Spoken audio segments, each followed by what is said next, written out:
nesta parte da tarde, nós teremos o painel que será agora com o tema Mesa 3, Desafio para Estatais na Sociedade 5.0. E para mediar esta mesa, no qual teremos a honra de apresentar o nosso palestrante daqui a pouco, por favor, prefeito Duarte Nogueira, aqui à mesa mais uma vez para conduzir este debate. Os aplausos ao nosso prefeito. E os debatedores deste painel também, Maurílio Biagi Filho, empresário aqui de Ribeirão Preto, e Glauco Peter Alvarez Guimarães, delegado da Receita Federal em Ribeirão Preto. Eu quero convidar agora o nosso palestrante deste momento, agora Gil Giardelli, professor e difusor de conceitos e atividades ligados à inovação radical, sociedade em rede, colaboração humana, economia criativa, digital e estudo do futuro. Aqui está com vocês Gil Giardelli, então, a partir de agora, no nosso Seminário Desafios de Oportunidades para Estatais 5.0. Obrigado, Vinícius. Quero agradecer a presença do Gil, nosso convidado para esse painel. Vai falar sobre um tema palpitante, que é essas questões que envolvem os aspectos desafiadores e a tecnologia. E ele é professor e difusor de conceitos e atividades ligadas à inovação radical, sociedade em rede, colaboração humana, economia criativa, digital e estudos do futuro. O tema é bastante palpitante. Agradecer a presença do Maurílio Biagi, que vai ser um dos nossos debatedores, junto com o Dr. Glauco, que deve estar chegando, nosso representante regional da Receita Federal, e o presidente da CODERP, o Aurélio Caiado. Estávamos juntos no almoço, mas pegamos mobilidades diferentes. Então, ele não acompanhou o nosso ritmo. O Gil já me pediu, antes da largada, para eu liberar ele, para ele falar o que ele quiser, porque ele vai fazer críticas ao mundo da política, dos políticos, da sociedade. Eu falei, olha, nós já fizemos isso hoje de manhã, não sei se você vai conseguir ir além do que a gente já fez. Com vocês, palestra do Gil.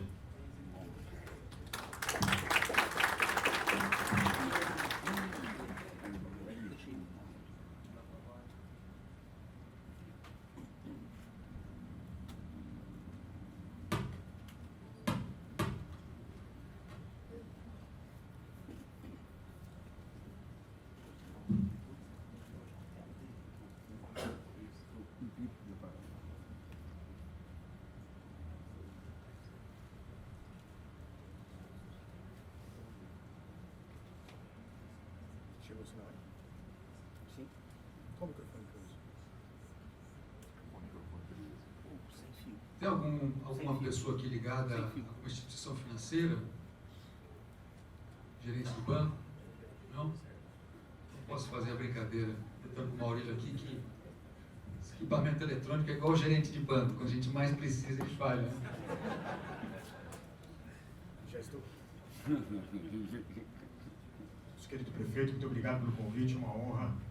O senhor viaja a todos eles, ao meu professor também, que está à frente da CODERP, que é um grande pensador dessa nova era.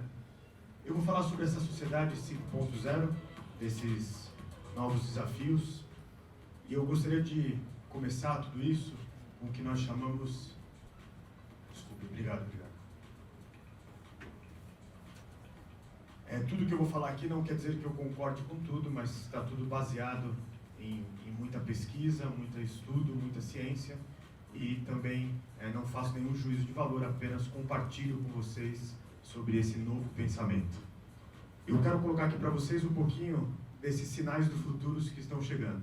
Os sinais do futuro é que a Alemanha fechou sua última mina de carvão, então isso tecnicamente significa que a primeira revolução industrial naquele país acabou. Como fronteira agrícola e fronteira terrestre, nós conseguimos fazer que brotasse cana-de-açúcar e algodão no lado escuro da Lua, e lá na frente vocês vão entender por que eu estou colocando esse ponto. Ou seja, como diz um professor há 20 anos, já há 20 anos, o futuro já chegou, ele só está mal distribuído. E nós, vocês como servidores, né, de uma nação, temos que entender o que está acontecendo, porque nós estamos vivendo o que a economia da inteligência artificial, que eu vou trazer para vocês, e o machine learning estão colocando tudo completamente de formatos diferentes. Mas antes de falar disso, eu queria dizer que a maioria das palavras que nós utilizamos hoje são palavras que ou ganharam força ou foram criadas entre a segunda democracia da nossa história, que seria a democracia americana, entre a Revolução Francesa e a primeira Revolução Industrial. E se palavras falam mais alto do que documentos, a gente vive uma quinta revolução e precisamos realmente de novas palavras. Que palavras são essas? Eu e um grupo de pesquisadores na Imperial College, nós traduzimos criamos e eu traduzi para o português do Brasil uma mandala que mistura nano, bio, neuro, green e digital tech. E nessa mandala são mais de 270 inovações. Nada aqui é futuro. Tudo isso vai estar disponível para todos vocês. E o muro ficou muito alto para ficar em cima dele. E o executivo, o legislativo vão ter que decidir. Não precisam aceitar tudo, porém precisam tomar decisões sobre o que está acontecendo no mundo e como isso impacta a nossa sociedade. Só para fazer aqui eu trago aqui alguns pontos de vista que às vezes são até doáveis, porque ora como professor ou pesquisador, aprendo mais do que compartilho em locais como a Universidade de Hong Kong e a Universidade de Stanford. E são processos, visões de mundo completamente diferentes. E por que é interessante olhar dessa maneira? Sempre que nós falamos da economia da inovação, em todos os estudos, seja do Banco Mundial, seja, enfim, de estudos espalhados, em média, quando você coloca inovação num município, numa sociedade, você faz o efeito multiplicador financeiro ser de 5,7. Então, o futuro dos empregos, o futuro da prosperidade está passando por isso. Quando o professor Cirilo me chamou aqui, eu gostei muito do convite, porque o Brasil tem um acerto a fazer sobre o que nós chamamos da tríplice da inovação, que é misturar a iniciativa privada junto com a academia e junto com políticas públicas. E quando falo de políticas públicas, não são apenas, enfim, valores financeiros, investimentos, mas falando, por exemplo, no âmbito federal, não dá para esperar que uma patente no Brasil seja, enfim, feita em média 12 anos. Isso faz com que muitas patentes, como vou dar o exemplo lá fora, estejam ficando, enfim, fora do nosso país, feito por brasileiros, e nós perdendo um tipo de prosperidade. E dentro desse mundo, eu começo pelo prédio, que nós criamos o robô que vocês vão conhecer no final, de inteligência artificial. Esse prédio, ele fica no centro do MIT, e esse prédio tem o formato de uma folha de papel amassada, para lembrar todos os pesquisadores que no século XXI nenhuma ideia deve ser jogada fora. E sempre que existir a dúvida, terão as ciências para nos mostrar sobre isso. E mais do que isso, que hoje os desafios da humanidade são tão grandes que não dá mais para misturar entre ciências humanas, exatas e biológicas. E nesse prédio, que foi criado o primeiro robô desses há quase 20 anos, pelo 5º ano consecutivo, está se pagando para qualquer pessoa do mundo $250 mil para quem for desobediente dentro da ética. Porque os desafios do status quo, os desafios da inovação, os desafios que nós temos sociais passam por esse novo caminho. Além disso, esqueçam os conceitos políticos de esquerda e direita, analisem essa menina como uma futura, enfim, uma cidadã e uma futura, logo, brevemente vai estar ali pagando seus impostos diretamente. Essa senhorita se chama Greta Thunberg. Ela tinha, na época que ela criou esse projeto, 14 anos de idade. Ela ia todas as sextas-feiras na porta do seu congresso na Suécia, com cartazes, e esse projeto chamava Sextas-feiras para o Futuro. Na primeira semana ela foi solitariamente, riram dela, na segunda semana também, até a 10ª semana ela foi solitária, na 15ª apareceram 20 pré-adolescentes.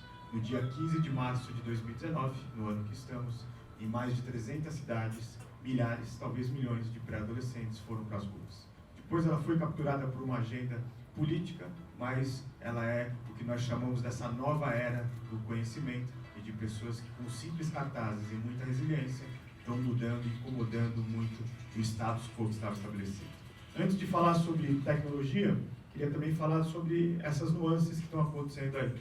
Harry Potter, que trouxe gerações de novos leitores de livros, né, leitores, ele agora fecha uma parceria com a Niantic, que é uma empresa da Nova Zelândia, que depois se mudou para o Japão e fez o jogo Pokémon GO, e agora vão ter milhões de pessoas no mundo jogando esse conceito de physical, que é o celular fazendo jogos como Pokémon GO. O DJ Marshmello é um DJ muito famoso, ele toca na vida real com marshmallow na cabeça, e ele resolveu fazer sua festa de aniversário no que ele intitulou de uma rave digital.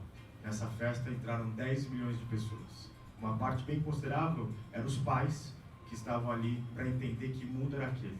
Então fica combinado que ciência é o que os pais ensinam para os filhos e tecnologia é o que os filhos ensinam para os pais. E eu vou amarrar tudo no final. E o K-pop, alguns podem considerar músicas, mas ele é um conceito de diplomacia soft power, que é um jeito diferente de levar diplomacia sem ser por guerras ou defesa, como se usa agora. E ele tenta levar a cultura da Coreia do Sul através de grupos musicais. O que acontece? Para 4 gerações mais novas, o K-pop é tão importante quanto foi os Beatles nos anos 60. E aí são milhões de pessoas, enfim, à frente disso. Por outro lado, se o fake news era um problema, temos agora um conceito que já começa a ter muita força, especialmente nas eleições da Argentina agora, que são as deep fake videos, onde pessoas conseguiram pegar vídeos de pessoas falando coisas completamente diferentes. Ali é um líder republicano, uma líder democrata, o presidente atual dos Estados Unidos, e colocam outras palavras na voz deles. E aí hoje é muito difícil você checar isso, porque você está usando vídeos e a impressão que dá pela manipulação é que foi falado aquilo realmente. Por outro lado, aquela licença poética que eu pedi para o nosso querido prefeito é baseado em estudos, né? E vivemos tempos exponenciais. Como diria o ex-presidente do Banco Mundial, ele disse: o poder está cada dia mais fraco, mas transitório e restrito. O poder está em degradação como nós conhecemos. E aí eu vou pegar aqui uma capa da revista The Economist, de menos de 2 meses atrás, onde ele disse que no passado as democracias acabavam no cano de uma arma, ou em golpes, ou em revoluções, né? E agora ela está estrangulado lentamente pelo conceito pelo Estado Democrático de Direito. Isso é uma matéria de mais de 15 páginas da The Economist, e analisando, caso vocês queiram checar, Cuba, China, enfim, uma série de países, Coreia do Norte, estão tendo já tiveram eleições esse ano. Não quer dizer que ter eleição significa que tem democracia. Agora, qual é o ponto de tudo isso? Um trabalho de economistas mundiais, eles criaram um termo chamado precariados, que são pessoas que estão vivendo, enfim, entraram e estão pagando seus impostos, estão ali fazendo o seu dia a dia, mas essas pessoas, elas, por exemplo, na Tailândia, na capital da Tailândia, eles demoram 8 minutos para conseguir atravessar um único semáforo. E essas pessoas estão indo para as ruas, e por isso que hoje são 37 países em convulsões sociais. Como o Chile, que tudo indicava que não teria, como, enfim, aqui na América Latina são 4 países. Mas aonde nós estamos nesse tempo de satisfação? Quando eu cheguei, estavam aqui replicando a história da Estônia, que é muito boa, mas nós estamos numa bifurcação no Brasil, aonde a Estônia, que conseguiu digitalizar mais de 5 mil serviços para as pessoas daquele país, conseguiu tirar a burocracia e formar projetos digitais, e de um lado a Ucrânia, que é o mesmo DNA, como vocês vão ver aqui, e não consegue saltar para o século XXI, e ele está vivendo convulsões desde que o Muro de Berlim caiu. E eu estive em Hong Kong como professor convidado durante 3 vezes, e ficou claro que ali o que está em jogo é que, na verdade, apesar daqueles jovens não saberem o que era o conceito de democracia, mas eles não querem perder isso, e o que foi combinado com o governo chinês, ele não está cumprindo, e vocês vejam o que está acontecendo nas ruas ali naquele momento. Dito isso, para vocês terem uma ideia, o governo chinês disse que esses lasers que custam $5 para você comprar lá, estavam queimando o rosto das pessoas. Eles foram para as ruas com jornais e eles jogaram lasers, como vocês podem ver aqui, e nada foi queimado. Então, teve uma eleição, e os pró-democracias ganharam com 90%. Dito isso, meus queridos amigos, na alta gestão, sou professor de MBA em vários locais, nós precisamos de servidores e, mais do que isso, de pessoas preditivas. Que turbulência é o novo normal. Aqueles que não forem preditivos, aqueles que... E o que acontece, especialmente na natureza do trabalho de vocês, o operacional, ele é muito, digamos, ele te seduz muito. A hora que você vê, está 100% no operacional, e nós precisamos de pessoas que pensem no futuro. Por quê? Aqui é o projeto da NASA. A NASA tem 69 anos de idade, daqui a 31 anos ela completa o seu centenário, e ela acabou de apresentar para o mundo um projeto que pretende comemorar em outro local, em gravidade zero, como será o centenário da NASA fora do planeta Terra. Já vou detalhar mais isso. No final, amarro tudo. Agora a pergunta é, como nós podemos pensar a médio e longo prazo, né, no momento que sempre estamos pressionados por uma série de fatores, e fatores que mudam completamente o nosso processo. Agora, qual é o ponto? Não é só mexer com o conceito de ser rápido. Se antes nós falávamos era o maior engolindo o menor, depois o mais lento ficando para trás, agora tem que agir rápido e com sabedoria. E mais do que isso, ser vigilante pelos sinais que estão acontecendo.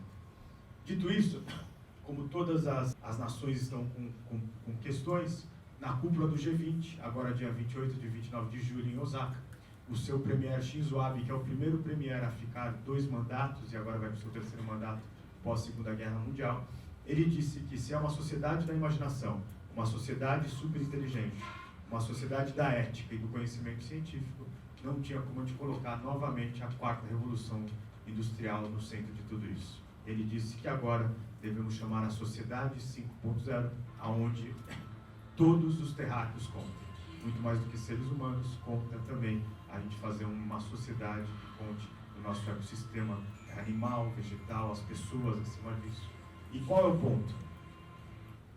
Governos e entidades que estiverem utilizando a inteligência artificial, ela não vai substituir ninguém, mas aqueles que não estão utilizando estão sendo substituídos rapidamente. E aí vem um ponto sobre essa nova era, que nós estamos chamando da inovação dos comuns, onde nenhum de nós é tão inteligente quanto todos nós juntos. Quando a gente entende isso, quando a gente entende esse conceito, a gente consegue criar novos formatos. E aí, dentro desse conceito da inovação dos comuns, Kent, que é uma região que na Grã-Bretanha que está muito prejudicada pela 4ª Revolução Industrial, resolve revitalizar a sua indústria. E o que ela faz? Ela já está entregando esse maquinário, que é um tipo de um Zeppelin, como na década de 30 e 40, e agora esse Zeppelin está levando em várias partes do mundo madeira, enfim, minério, e ele é o Zeppelin antigo, os dirigíveis, só que agora ele é dirigido de uma central quente e ele está utilizando combustível solar, num local quente que é extremamente frio e que o sol pouco aparece. Nesse mesmo local, eles estão repensando como é a conexão urbana das pessoas. E aí o sonho de Ícaro, ou o Homem de Ferro da vida real, já está existindo. E aí qual é o conceito? Quem começou com tudo isso foi um governo da Namíbia, que começou a entregar vacinas utilizando drones. E ela disse que chegou um novo momento, é só no momento de reflexão nossa, o projeto de drones no nosso Congresso Nacional está parado há 9 anos. Como eu disse para vocês, ou a gente decide, ou proíbe, ou vai para frente. O que não dá é para ficar 9 anos entendendo o que está acontecendo. Por quê? As 2 maiores drogarias, por exemplo, dessa nova era, em vários países, em 7 cidades dos Estados Unidos, já estão entregando produtos através de drones. E aí como a gente vai viver numa era onde começa tudo a ser conectado, e como que a gente pode criar, enfim, processos que ajudem os empreendedores a ter esse tipo de projetos. Então, meus queridos amigos, o que eu vou trazer para vocês é um pouco de novas narrativas sobre esse novo mundo, e aí eu vou para a Federação de Estudos do Futuro. A Federação de Estudos do Futuro reúne pesquisadores do mundo inteiro. Lá nós somos tech-otimistas racionais. Posso provar para vocês que, tirando só os conceitos que são gravíssimos, ecológicos, todos os outros, mortalidade infantil, etc., tudo que é de quesito está melhor no mundo, mas a gente está ali analisando esse novo mundo. E o que nós entendemos? O que é essa economia da inteligência artificial? Antes, você já tem tudo registrado, informação, dados, Só que agora a nova Guerra Fria é para saber quem vai dominar a sabedoria e o conhecimento. E aí está à frente disso a China e ali em quarto lugar os Estados Unidos. É a primeira vez que um país não de língua inglesa está à frente de uma revolução. Por isso a gente está vendo toda essa movimentação acontecendo. Só que qual é o ponto? Especialmente trabalhando com o nosso Senado, enfim, com o governo, por exemplo, 2 governos de estados, se fala muito na parte dos servidores de mundo VUCA. Volátil, incerto, complexo e ambíguo. Algumas pessoas têm essa fala, por exemplo, em entrevistas na TV Cultura. Qual é o ponto? O mundo VUCA foi um processo, uma frase, uma tipologia criada pelo governo, pelas Forças Armadas Americanas para explicar um mundo polarizado entre União Soviética e Estados Unidos. E no meio o Muro de Berlim. Se não existe mais o Muro de Berlim nem a União Soviética, e analisando o que nós temos ali como, por exemplo, ética global, quase 2 bilhões de pessoas sem energia, crime organizado transnacional, não dá mais para utilizar o conceito de mundo VUCA. E aí o que acontece? Nós estamos vivendo tempos que são chamados de tempos pós-normais. São tempos que têm muitas contradições, muitas complexidades e muitos caos. E claro que digamos, o vento para lutar contra isso é a união e, como país, a gente precisa se unir. Podemos deixar, enfim, as nossas nuances em alguns momentos, mas na hora que estamos unidos, a gente tem que governar junto. Mas por que eu digo tudo isso com muita, enfim, certeza do que eu estou falando? Na Federação de Estudos do Futuro, nós sempre estudávamos futuro, porém sempre se errou muito. Aviões nunca seriam meios de transporte, os computadores seriam de uso inútil, as pessoas não queriam saber sobre seu DNA, enfim. E por que se errava? Porque utilizava-se teoremas do século XVII. Pois bem, nessas andanças pelo mundo, fui convidado a conhecer um grupo multidisciplinar ligado à Federação de Estudos do Futuro, e o professor Romano, da Universidade de Sapienza de Roma, ele conseguiu criar um algoritmo, onde esse algoritmo consegue entender como será o mundo nos próximos 10, 20, 30 anos, com 95% de assertividade. E aí aquela beleza perturbadora do futuro já não está tão perturbadora. Qual o ponto importante, meus queridos amigos? O Brasil é o único país entre o G20, entre o G10, desculpa, que não tem uma cadeira de estudos do futuro, independente se ela seja ligada a quem ganha a próxima eleição. Esse local é um local onde todos, por exemplo, os Estados Unidos criando o segundo mandato de Roosevelt, os países aliados logo depois da Primeira Guerra Mundial e outros países como a China na década de 70. E por que é importante isso? Receitas de mineração espacial serão algo de 125 bilhões a partir de 2027. Nesse exato momento existe uma discussão entre 5 países que estão mudando a lei global que proíbe de trazer ou levar coisas para fora da nossa ecosfera. A indústria de mudança climática já é uma indústria trilionária e você tem que estar preparado para o que virá por aí. E a África já se tornou a próxima China por uma série de fatores que depois eu posso debater com vocês. E, dito a isso, na década de 60, um grupo de cientistas matemáticos, físicos, criaram o conceito de sociedade artificial. É como se fosse games que você criava e você, por exemplo, aqui, hoje se criou uma cidade com 50 mil habitantes, todos eles têm uma vida, enfim, avatares, e eles tentam entender o que acontecerá se 10 mil imigrantes chegarem ali por causa da mudança climática.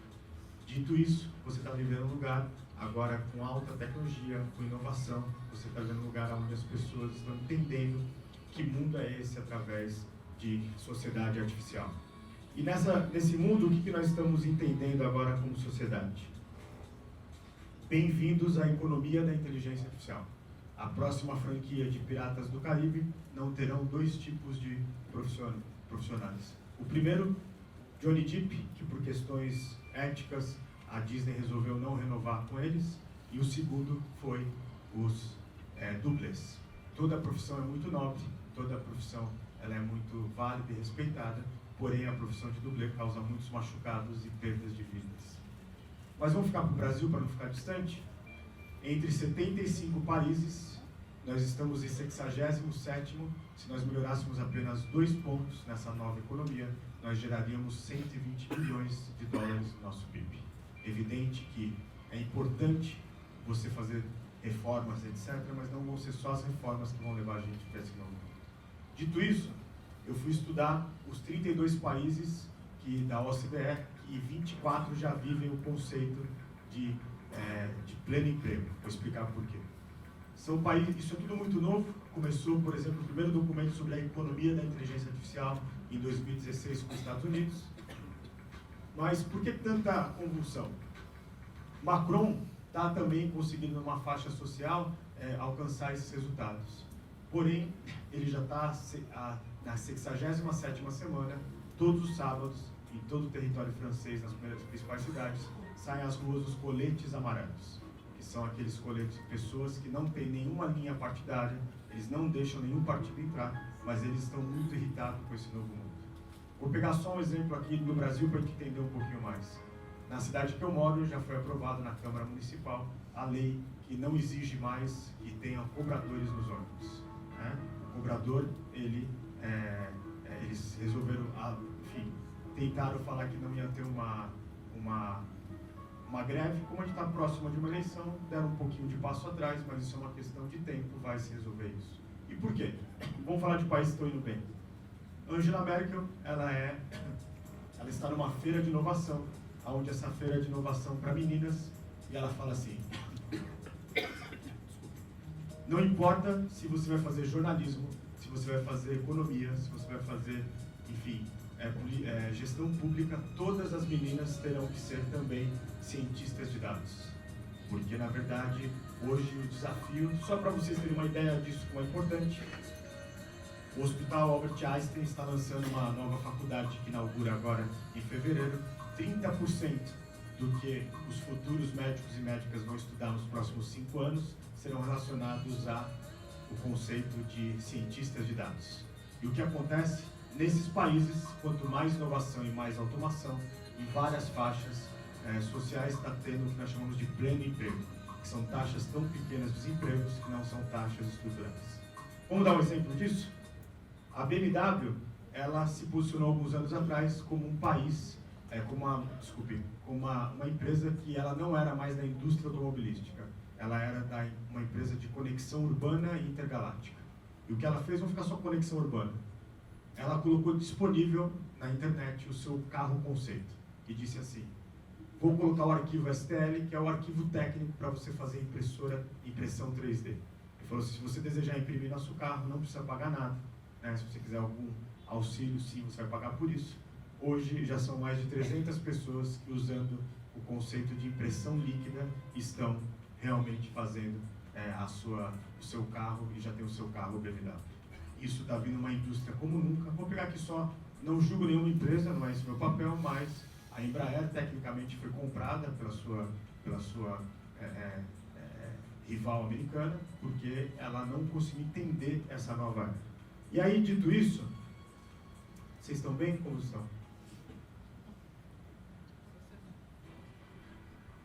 Cientistas de dados aqui no Brasil hoje, no mundo inteiro, ele é um dos melhores empregos. Aqui é o melhor emprego considerado nos Estados Unidos. Aqui no Brasil tem 300 mil vagas abertas, mas trago notícias. 300 mil vagas abertas, num país que tem 12 milhões de desempregados. Mas lá fora, na área de gestão pública, nós estamos falando de sociofísica. A sociofísica são pessoas que entendem sistemas complexos e interação coletiva na sociedade. Porque para a gente entender para onde vai o mundo agora, a gente vai ter que ter esses sociofísicos. A pergunta é: nós estamos prontos para essa nova era? Nós estamos prontos para preparar esses novos profissionais? Então, nessa nova economia, que é uma economia que, qual é o obstáculo dela? Cultural, técnico, político e um pouco econômico. E aí eu gostaria de colocar alguns pontos. Esse robô eu trouxe o primeiro para o Brasil, mas se você for no meu laboratório em São Paulo, ele vai estar ali, pode conhecer vocês. E aqui ele está numa comissão no parlamento britânico, e ele disse para para a Casa dos Comuns que não entrasse no Brexit. Eles não escutaram esse robô de inteligência artificial que analisa dados, que faz sociofísica, e vejam onde está a economia deles. Vamos pegar por um outro ponto da transparência radical. Estamos usando blockchain como cidades inteligentes. Para vocês terem uma ideia, a Cruz Vermelha recebeu, lembra aquele grande terremoto que teve ali no Haiti? Ela recebeu dinheiro para reconstruir 60 mil casas. O que aconteceu? As casas só reconstruíram menos de 3 mil casas. Os doadores falaram, tem algo errado. O que aconteceu a partir de então? Quase toda a grande doação no mundo agora, para essas entidades como Cruz Vermelha, Greenpeace, etc., estão sendo feitas por blockchain. Sabe o que apareceu? Apareceu que 90% do dinheiro que era doado ficava preso em burocracias ou jantares na Suíça. Isso é uma transparência como nunca havia visto. E aqui eu quero pegar um exemplo do Rajastão. Rajastão, uma cidade indiana, ela tem um processo ali que de cada uma criança de 5 anos, de cada 3, uma criança de 5 anos não tem nenhum registro. Essa criança está, infelizmente, à mercê de traficantes de órgãos, de traficantes de crianças, e foram colocados, né, quando ela nasce, um tipo de nanochip de blockchain, e lá você sabe se ela está recebendo a comida que foi destinada, se ela está recebendo, enfim, o dinheiro que foi destinado àquelas crianças. Toda inovação causa, enfim, uma série de debates. Por exemplo, para um grupo, né, religioso, colocar um nanosensor embaixo da pele, estou falando, não é um julgamento, estou falando o que eles falam, para eles significa que chegou o fim do mundo. E aí vão ter que debater. Só que o que é inovação? Você pode, não vai dar para agradar gregos e troianos, alguém vai sair reclamando dessa história. E aí, a política hoje no mundo, né, ela está tentando agradar a todos, isso cria muitos problemas, ou cria os extremos, que são coisas complicadíssimas. Quero falar agora do século asiático. Aqui é um processo onde já está vivendo 5G em vários países, né, e o que acontece, isso vai ter mais tempo para as pessoas usando carros autônomos, aonde as pessoas vão ter que, enfim, vão ficar mais críticas, vão ler mais. Agora, quais são as perguntas e os desafios? Num site do MIT que chama A Moral das Máquinas, você pode entrar qualquer pessoa lá, quem quiser o endereço, eu deixo com vocês, e ele pergunta assim, vai diminuir 99% dos acidentes, só que continua 1%, e você vai ter que decidir. Vai atropelar alguém, vai atropelar uma pessoa que é idosa ou uma criança com menos de 7 anos. Tem que tomar decisões. E são essas decisões que vão ser realmente diferenciadas. E aí eu queria só pegar aqui sobre o 5G, que o 5G é uma grande porta para o Brasil dar um salto. É muito mais do que alta conexão, é repensar essa nova era. E aí vejam só para onde nós vamos. Aqui é a abertura dos Jogos Nacionais em julho da Coreia do Sul. Eles são o primeiro país a adotar o 5G. Observe uma coisa, no conceito antigo, né, de classificação de países, ele era o único terceiro mundista de segunda categoria que saltou para ser uma potência de inovação. Ele está usando esse dragão de argumento de realidade, usando o conceito de 5G. Ele é tão real que quando ele gruda no telão, ele faz o efeito todo. Imagina isso para operações, para, enfim, levar uma pessoa que vai ter que visitar um juiz. Tudo que vai acontecer de diferença nisso, já vou amarrar essa história. E aí, trago boas novas. Dave Gibbons, quando a gente era criança, tinha um desenho muito famoso que era a Liga da Justiça na TV fechada, né? Que tinha Super Gêmeos Ativar, Mulher Maravilha. Ele continua desenhando, só que agora ele desenha para 5G.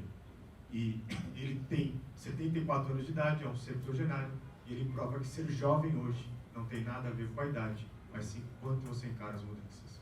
Qual é a boa notícia? Eu vou amarrar um pouquinho sobre isso. 99% das profissões não vão se extinguir, mas elas vão mudar radicalmente com o impacto da tecnologia.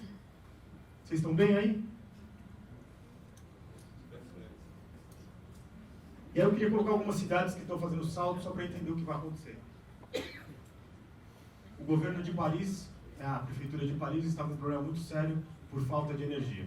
E o que ela fez? Ela fez uma lei que a partir das 11 horas da noite, nenhuma vitrine pode estar ligada. Nem da Louis Vuitton, nem, enfim, das suas marcas tradicionais.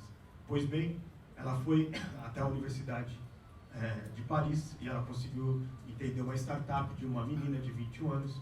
Ela consegue entender como os seres vivos no fundo do mar produzem luz. Se você for para Paris agora, observe que grande parte das vitrines famosas ali da Champs-Élysées estão sendo feitas dessa maneira. O que acontece? Nós precisamos ter criatividade, se unir à academia para ter. Muitos de vocês devem conhecer a Sofia. A Sofia, o que ela é importante? Ela não foi a primeira humanoide a ganhar a cidadania, ela foi comprada, são mais de 30 Sofias, mas o que aconteceu aqui? Ela era a porta-voz dos governos árabes para a mudança de economia deles. porque eles já sabem que a economia do petróleo está no seu final. Pode demorar 20, 30 anos, mas já está no seu final. O que aconteceu com a Sofia? Ela foi para os países árabes e ela conversava com os seus os investidores, os jornalistas. Aqui é a última entrevista que ela deu. Ela está dando para a BBC de Londres, está aberto, quem quiser acesso eu posso disponibilizar. E a jornalista pergunta assim: Sofia, acho muito bacana tudo isso que você está falando, mas, enfim, obrigado pelo seu tempo, mas você poderia, por favor, enfim, suas últimas palavras, 40 minutos de entrevista com uma humanoide. Ela disse: eu percebi que aqui nesses países as mulheres não são respeitadas, que aqui elas não podem, enfim, exercer seu pleno trabalho. E, evidentemente, ela foi desligada, mas foi por causa disso que começou uma segunda revolução lá, onde as mulheres tiveram o direito de voltar a dirigir depois de 35 anos, ou ir em locais de esporte coletivo.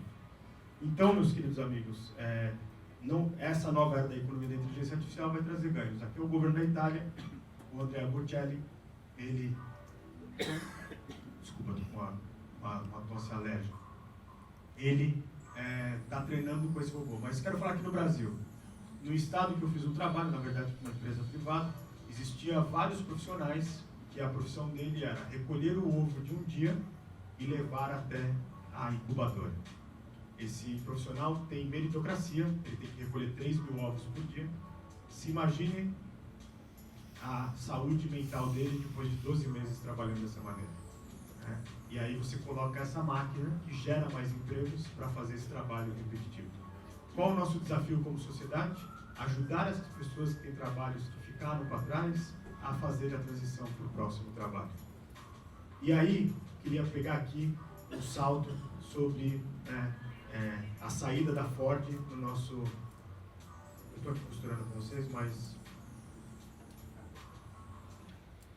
Vou falar da Ford aqui. Por que eu pergunto para vocês, vocês estão bem e ninguém responde? Porque vocês estão com a síndrome da Gioconda da Mona Lisa. O que é isso? 90% de quem vai ver a Gioconda da Mona Lisa no Louvre fica extremamente insatisfeito, porque o quadro é muito pequenininho e a sala é muito grande. Mas, olha só o que está acontecendo. São novos processos. O comando de voz vai ser um comando de voz diferente. Aqui é um projeto usando a Amazon Echo e a McDonald's está, pegando novos profissionais. Mas quero trazer um outro. A Nestlé vendeu todo o seu portfólio de chocolates e doces para Ferrero Rocher nos Estados Unidos. A maioria dos analistas que não entendem o mundo nesse conceito, o que fizeram? Falaram que a Nestlé estava com problemas. Mas o que ela fez? O fim da intermediação. Hoje, crianças na Ásia conseguem ter acesso a dicas de nutrição, a receitas e a fazer qualquer compra da Nestlé com simples comando de voz. Aí a Nestlé falou o quê? Eu preciso fazer um outro processo, porque 60% das pessoas disseram que tem medo, que não tem tempo para buscar as compras. E aí são 5.000 carros autônomos andando nas cidades. E aí os conceitos de carros autônomos precisam de uma parceria entre iniciativa privada e políticas públicas. Só que aí a empresa que o conceito dela é segurança, a Volvo, que criou os airbags, o que ela fez? Ela descobriu que 60% das pessoas nessas 15 cidades têm medo de atravessar a rua quando o carro é autônomo. E aí a Volvo, que criou o airbag, agora está criando olhinhos fofinhos de inteligência artificial. Percebe a mudança que está acontecendo? Mas vamos pegar um dado que pode ajudar em políticas públicas de saúde. A própria Volvo, ela unificou 40 anos de dados de acidentes automobilísticos, e não importa se a mulher está dirigindo ou como passageira, 70% de quem tem ou perde a vida ou fica muito machucada são as mulheres. E eles entenderam que pelos dados existe um erro no bólido e na engenharia de todos os carros feitos até então. E aí toda a indústria está usando isso para se refazer nesse mundo. Aí lembra da Ford? A Ford fechou a sua fábrica ali no ABC Paulista e vai ficar só em Camaçari. Mas por quê? É muito maior do que nós entendemos. Em 2006, quando eles têm o seu grande prejuízo e praticamente quebram, eles voltam depois com o seu novo presidente com muita inovação. Eles compram esse tipo de empresa que chama Exo, que dá para o profissional de chão de fábrica um tipo de colete que faz com que ele tenha a força de 9 seres humanos. E ele consegue acabar o trabalho dele, que era de 8 horas, em apenas 3 horas. E aí a Ford diz assim: para você ter uma grande ideia, você precisa ter muitas ideias. Desenvolva ideias diferentes. E o que foi feito? 1/3 do faturamento da Ford mundial está vindo de ideias várias, como essa. É uma cama que ela se autorregula caso o seu cachorrinho ou a sua cachorrinha, o seu companheiro ou sua companheira invada ela. Quem diria que a Ford faria camas e venderia no mercado?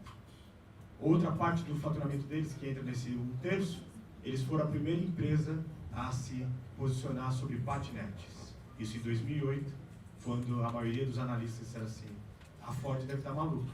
1/3 do faturamento dela foi de camas e de patentes e peças feitas de patinete. Qual o problema da inovação? Normalmente a inovação, você ri dela no começo, isso é normal, a gente tem que rir. Depois você tenta proibi-la, é o que está acontecendo em várias cidades e prefeituras Brasil afora, no mundo inteiro afora, né? E por último, você tenta comprá-la e por último você chora por não ter participado de tudo isso. E aí, meus amigos, nessa mudança, e o meu professor pediu, as habilidades que nós pedimos nessa nova economia são habilidades que nenhuma são de cientistas de dados, como eu disse no começo. Todas elas são habilidades feitas para seres humanos melhores. A pergunta que fica aqui: transdisciplinaridade, que é poder escutar o diferente, é de ideias opostas que nasce a inovação.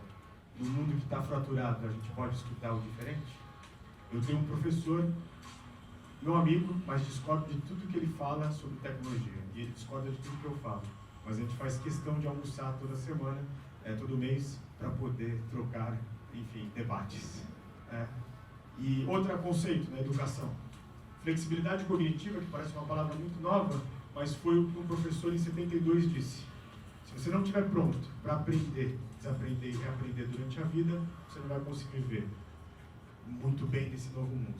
Então, a única coisa que eu acertaria é que você tem que desaprender, aprender, desaprender e reaprender todos os dias, porque está tudo mudando tão rápido e essa é a nova turbulência. Então, vejam só, queridos amigos, e aí eu queria pegar por último, antes da desconstrução, a economia, tá? O que acontece com a economia? Vem aqui, queria pegar o governo chinês, desculpa, antes. Eu fui estudar, se você quiser ver inovação, não vá mais para o Vale do Silício, acabou, agora é na China. Isso posso assegurar para vocês. A China, em 2012, quando Xi Jinping é levado para ser o grande poderoso do governo chinês, ele convida vários presidentes de grandes empresas e fala: se você deseja ampliar a sua participação na economia chinesa, se sim, sente conosco aqui para definir algumas linhas de produção. Ele criou um documento chamado A Inovação e a Nova Onda da Industrialização. Algumas aqui dessas empresas vocês vão ver que são empresas que já estão dominando as suas áreas, outras vão dominar. Por quê? Junto com o governo, eles falaram que mudança regulatória não vai ser impeditivo, vai ser, na verdade, uma oportunidade. Shenzhen, que é a capital hoje do mundo da inovação, já é o local que mais tem arranha-céus, mais do que Nova York. O que está acontecendo ali, só para vocês terem uma ideia? Eles tinham um problema de lixo. O que eles fizeram? Em 2012, começaram a educar as pessoas sobre essa mudança, e agora eles têm uma coleta de lixo que, para abrir aquela coleta de lixo, ele tem reconhecimento facial. Além disso, você ganha do governo sacos de lixos que tem QR codes. Se você utilizar bem e você descartar o lixo de uma forma correta, você ganha pontos e troca por prêmios. É a prefeitura daquela grande cidade de Shenzhen e de Beijing usando o melhor da tecnologia, o melhor do games para fazer a mudança. Vamos criar um outro conceito? Eles acabaram de fazer 10 testes com uma lua artificial, porque um dos problemas do crescimento chinês é a falta de energia. Aí os ativistas falaram assim: pessoal, acho bacana essa lua artificial, mas e os morcegos? E o sono dos passarinhos? O que eles falaram? Primeiro as pessoas e a economia, depois os morcegos. A médio prazo, acho que vai ter problemas. Porém, eles criam um problema, mas já pensam na solução logo na frente. Eles estão vendo hoje um grande problema de mudança climática, nanomudança climática na sua cidade. Então, eles já inauguraram a maior cachoeira artificial do mundo. Eles conseguiram desenvolver 2 prédios, e esse prédio consegue reciclar o dióxido de carbono a tonelada por $1, o que antes custava $12 mil. Todos esses cases vão deixar disponíveis para vocês. O problema que eles criaram pelo boom de alta industrialização há 20 anos atrás, agora, em 1979, mais tempo, agora eles estão conseguindo resolver. E aqui eu queria colocar um ponto. Essa é a maior ponte da história da humanidade por enquanto. Ela tem 55 quilômetros, foi eu que gravei esse vídeo. Mas qual é o ponto? Ela, a ponte Rio-Niterói, só para vocês terem uma ideia, tem 14,5 km. Tá? Mas o que eles falaram, lá já é obrigatório quase toda a frota de ônibus ser elétrica. Os carros, 80% já são elétricos. Então, através de engenharia cinética, eles criaram uma pista que leva para essa ponte, para vários locais, onde você utilizando, isso é desse ano, você se autoabastece, mas o que você não utilizar, você compartilha com a indústria local. É uma China falando assim, eu não consigo abaixar mais o preço da nossa mão de obra, porque eles são hoje, proporcionalmente, a cada 100 mil habitantes, o maior número de doutores do mundo. Mas eles conseguem ajudar a indústria como? Diminuindo o preço da energia, que é um grande insumo para a indústria. Faz sentido para vocês? E aí o que está se discutindo agora. E aí eu queria falar da economia verde. Tudo isso faz parte da economia verde. A Secretaria de Trabalho já lançou um documento que gera 10 vezes mais emprego do que a economia ligada a fóssil. E aqui está a maior fazenda do mundo vertical, de 72 andares, feita pelo governo de Dubai e feito também pelo aeroporto de Dubai, que nos últimos 6 anos é o maior aeroporto de voos internacionais do mundo, né, de Heathrow, bateu Heathrow em Londres. O que eles falaram? Para que nós precisamos trazer um tomate da Nova Zelândia? Para que trazer uma alface do outro lado do mundo? Vamos cultivar usando fazendas urbanas? E aqui, claro que aqui nós somos uma fronteira de agronegócio, mas a gente vai ter que se preocupar, porque vai acabar com a fazenda horizontal de forma alguma, mas as fazendas verticais estão vindo aí e vai ter que agregar valor às fazendas orientais. Eu queria pegar um governo que fez algo diferente. Há 15 anos atrás, a rainha e o governo britânico receberam um documento dizendo: nós somos apenas menos de 3% de toda a economia mundial, nós ficamos muito ricos na primeira Revolução Industrial e antes das grandes navegações, e agora a gente vai ter que fazer. O governo britânico, ele fez um voo da inovação, que existe todo ano há 15 anos. Nesse voo da inovação, eles chamam britânicos que moram em locais de inovação, como Shenzhen, como no Vale do Silício, ou em Boston. E eles falam assim, você vai pegar esse voo, por exemplo, de São Francisco até Londres, são 10 horas e meia, em vez de você ficar dormindo, de você ficar vendo filme, você vai fazer ideias através de matemática ao fim que possam mudar a economia. O que eles fizeram? Eles fizeram um local onde, quando saíssem os jornalistas dos Jogos Olímpicos de 2012, eles criaram a Casa dos Fazedores e disseram assim, aqui, se você souber e não compartilhar, se você souber e não fazer, é a mesma coisa que não saber. Então, faça perguntas do intangível, perguntas que são completamente diferentes. O que eles fizeram? Eles tomam, em média, sobra de borra de café de 500 mil toneladas. São 70 milhões de xícaras dia. Eles fizeram um processo de economia circular, que a sobra de borra de café é recolhida por um caminhão diferente, isso é levado para um centro de processamento ao lado de Londres, e o que antes era um lixo, o que antes era um custo para aquela cidade, para você fazer ela reciclar, para você fazer ela reprocessar, agora, se você for para Londres, na zona 1, 2 e 3, e agora também 4, da capital britânica, quase todos os ônibus estão utilizando petróleo, enfim, energia feita de sobra de borra de café. E aí a gente vai ter, e lembre-se, só para a gente entender, que tudo cria incômodo. Uma das matrizes globais da Shell está na capital britânica, mas a Shell também entrou nesse projeto, porque sabe que vai ter que mudar para os próximos 100 anos. E por último, dessa economia verde, eu dou um curso na Universidade de Stanford para executivos, e no último dia eu levo eles para tomar um vinho diferente, para eles darem, né, porque eu acho que fica muito pressionado. Essa daqui é uma fazenda, chama Palmeiras Vineyard, que fica ali em Napa Valley, e por um erro da humanidade, aqui no Brasil no primeiro trimestre a gente já tem dados oficiais, foram mais de 700 milhões de abelhas que desapareceram, faleceram, você precisa criar abelhas robôs. É evidente que nós queremos abelhas de verdade, mas não é algo que está no nosso controle. Então, eles desenvolveram essa abelha, mas o que é mais importante? Essa fazenda é feita por um professor de Stanford, ele é um argentino, médico argentino professor, que se muda para Stanford para dar aula. No meio do caminho ele vende a sua patente do catéter para Johnson & Johnson, pega parte desse dinheiro e cria uma vinicultura totalmente digitalizada.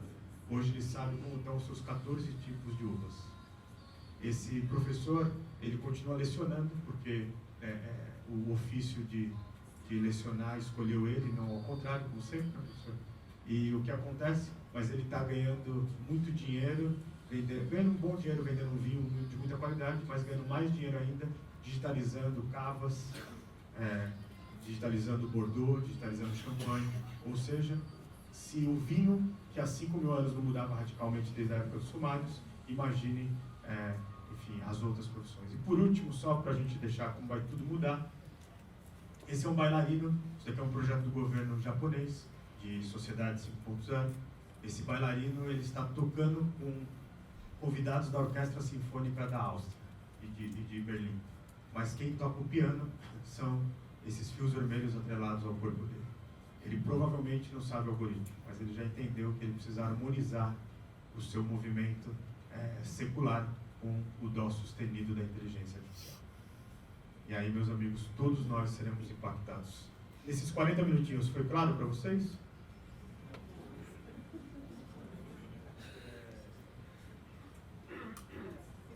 E aí, antes de eu acabar, eu só queria pegar aqui.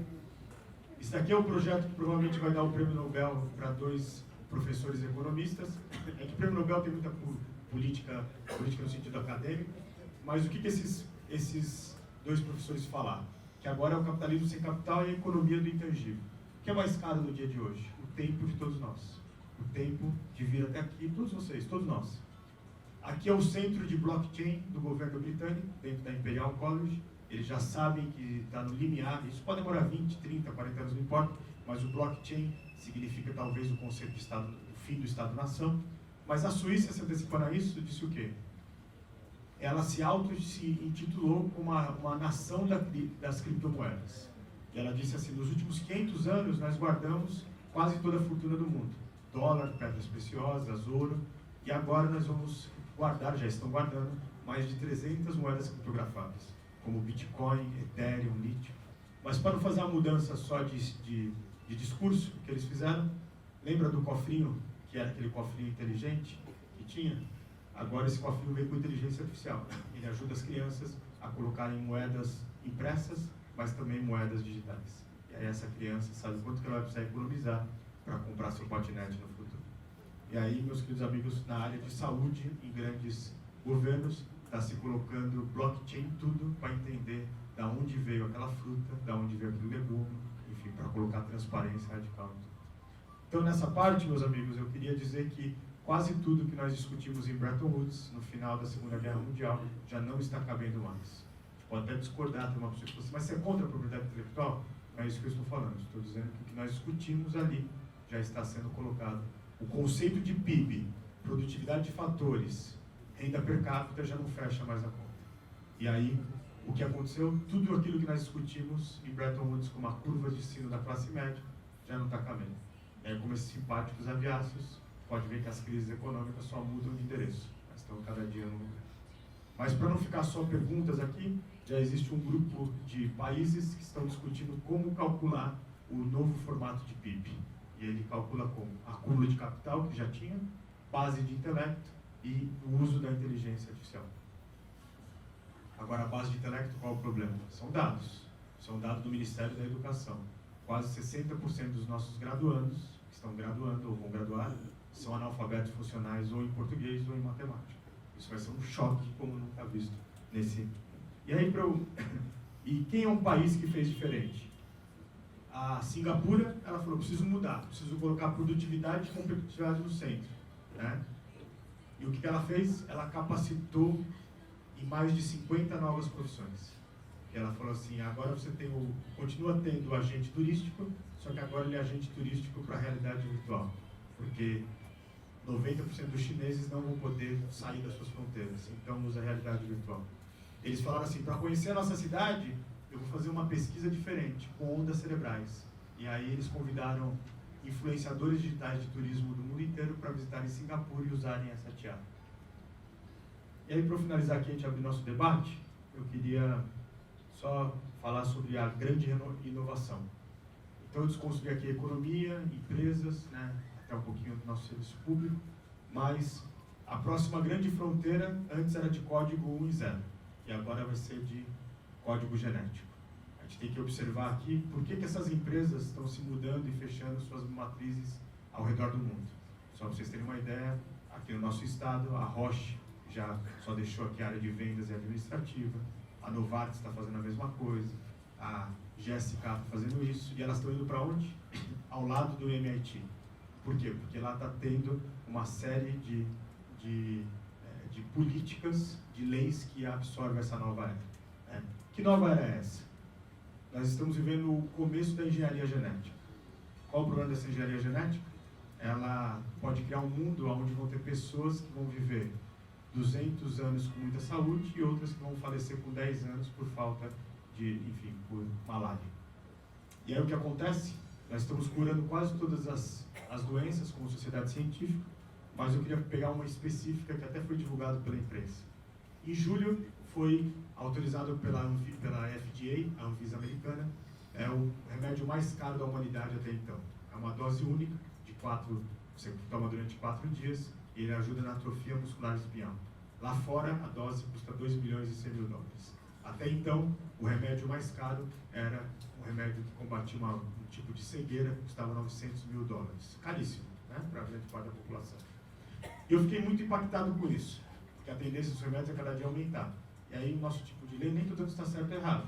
Mas se você tiver uma pessoa na sua família com atrofia muscular e chegar à justiça, provavelmente a justiça vai te dar o direito de tomar esse remédio. E a gente vai ter que decidir como sociedade. Faz a campanha de vacinação do sarampo ou... são decisões difíceis. Mas eu, como tecno-otimista, fui estudar a inovação. A inovação reduz o preço da iluminação em quase 1000 vezes, desde que ela foi criada, a iluminação feita de banhas de baleias lá em Boston, Massachusetts. Só que agora estamos precisando de 200 anos. Aqui é um projeto de 9 universidades. Esse projeto cria além dos 23 pares de cromossomos, ela faz o bebê perfeito. Não que esse bebê vai ser loirinho de olho claro, ele pode ter traços africanos, asiáticos, indígenas brasileiros, não importa. Mas esse bebê vai viver 200 anos. 9 universidades, a líder era a Universidade de Harvard, ela levantou a mão e disse assim: pessoal, vamos dar uma moratória de 50 anos, isso é normal na aula de pesquisa. A Universidade de Beijing falou: não, agora que eu tenho inovação, eu vou começar a vender. Começa a vender em 2005 por aproximadamente por pessoa 3 milhões de dólares. E aqui vem a discussão que a gente vai ter que ter. Há poucos anos, o Alphabet do Google lança a 23andMe e essa empresa começa a vender na farmácia por $19,90. Você manda a sua saliva, depois paga um pacote de até $99. Foi por causa dessa tipo de pesquisa que a atriz Angelina Jolie fez a sua intervenção nas mamas, que indicava que ela tinha 80% de probabilidade de ter câncer de mama.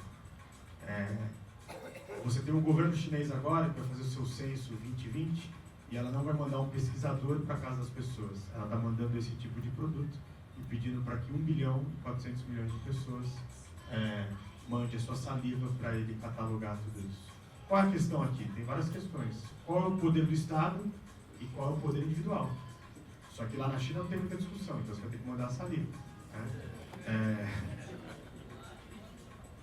Aí, só para a gente entrar um pouquinho nisso, vem uma agência de turismo e fala assim: me mande o seu resultado e eu vou montar um pacote de turismo de acordo com a sua ancestralidade.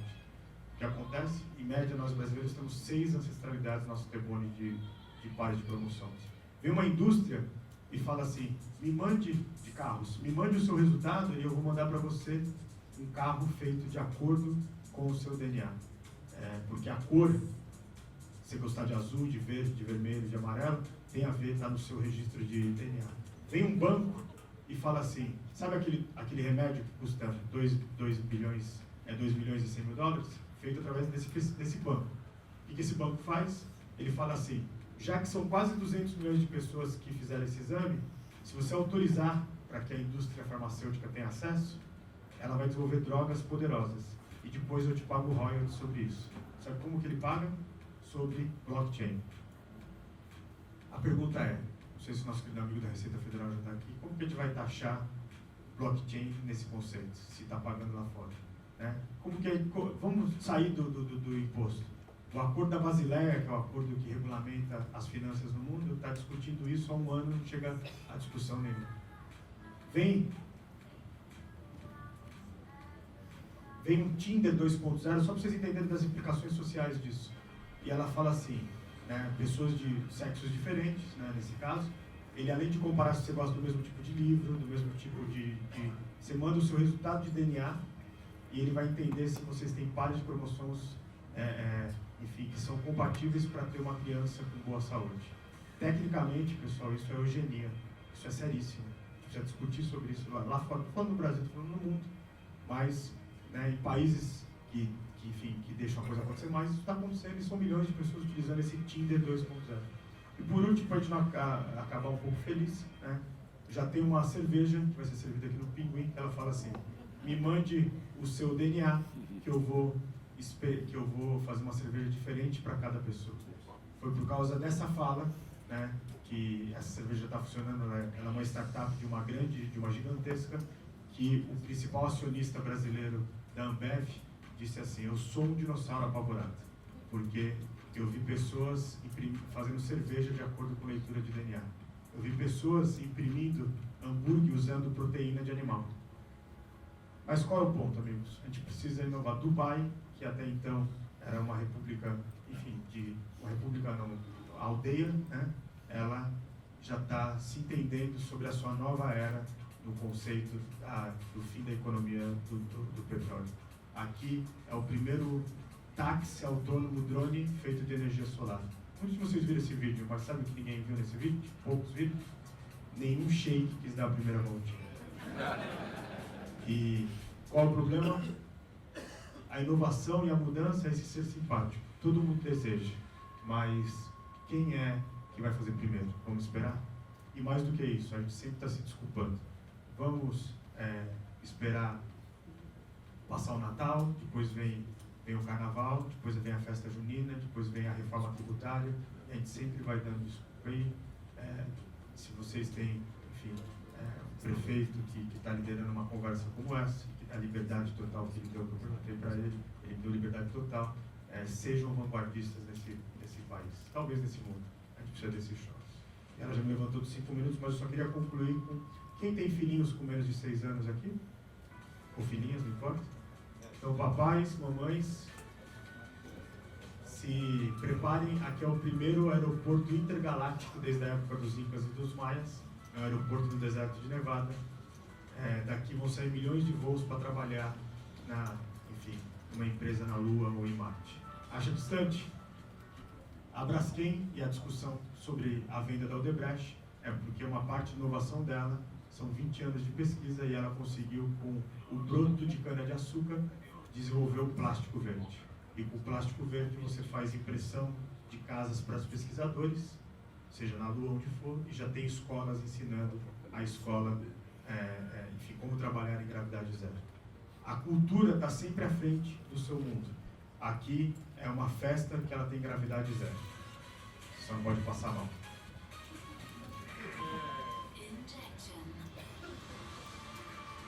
E em alguns países o reality show mais visto não é A Fazenda, nem de Férias com Ex, é uma fazenda cósmica. Quem riu aqui está assistindo, né? E aqui, quem souber ler japonês também, mas isso eu trouxe de lá, isso aqui é feito pela agência de alta inovação da indústria japonesa.